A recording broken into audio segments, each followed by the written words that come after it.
ग्रामीण क्षेत्रों में बेहतर परिवहन सुविधा उपलब्ध कराने के लिए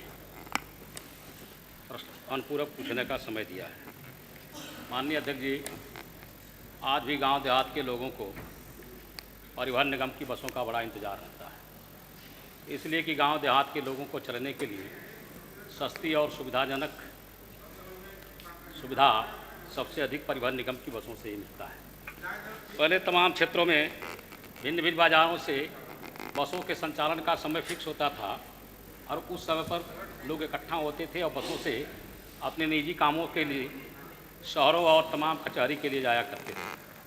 लेकिन इधर न तो बसों के संचालन का कोई समय फिक्स है, न तो बसें ही कहीं दिखाई देती हैं। माननीय अध्यक्ष जी, माननीय मंत्री जी ने हमें बताया है कि तमाम बसें जो परिवहन निगम के स्वामित्व की बसें हैं और निजी क्षेत्र की अनुबंधित बसें भी हैं, कुल मिला जुला करके 12,325 बसें पूरे प्रदेश के अंदर संचालित होती हैं। माननीय मंत्री जी ने अपने जवाब में कहा कि 1540 मार्गों का नवीन निर्धारण किया गया है।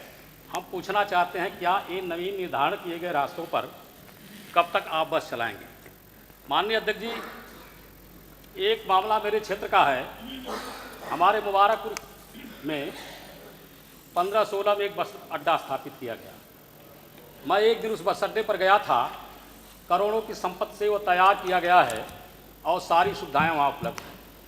लेकिन जब मैंने वहाँ देखा तो सिर्फ एक कर्मचारी उपस्थित था। मैंने उनसे पूछा कि आप कौन हैं, तो उन्होंने कहा कि मैं यहाँ चौकीदार के पोस्ट पर हूँ और आउटसोर्सिंग से। करोड़ों की संपत्ति बर्बाद हो रही है।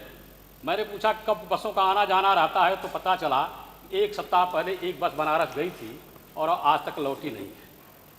तो सरकार की संपत्ति की क्षति भी हो रही है। और मुबारकपुर हमारा व्यापारिक केंद्र भी है और वहाँ पे तमाम बड़े शहरों के लिए लोग आया जाया करते हैं। बनारस के लिए जाते हैं, गोरखपुर के लिए जाते हैं, लखनऊ के लिए आते हैं, गाजीपुर और मऊ के लिए जाते हैं। पहले बस अड्डा नहीं था तो परिवहन निगम की कई बसें चला भी करती थी, लेकिन इधर नहीं चलती।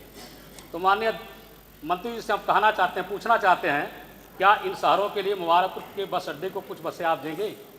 दूसरा मान्यवर, हमारे ज़िले के अंदर महाराजा सुहेलदेव विश्वविद्यालय स्थापित है। उस विश्वविद्यालय में पढ़ने के लिए और शिक्षक और विद्यार्थी बड़े पैमाने पर आजमगढ़ शहर में रहते हैं और अगल बगल के गाँवों से, बाजारों से भी लोग आते जाते हैं। तो क्या महाराजा सुहेलदेव यूनिवर्सिटी तक पहुँचने के लिए भी आप बसें उपलब्ध कराएंगे? बहुत बहुत धन्यवाद। माननीय मंत्री जी।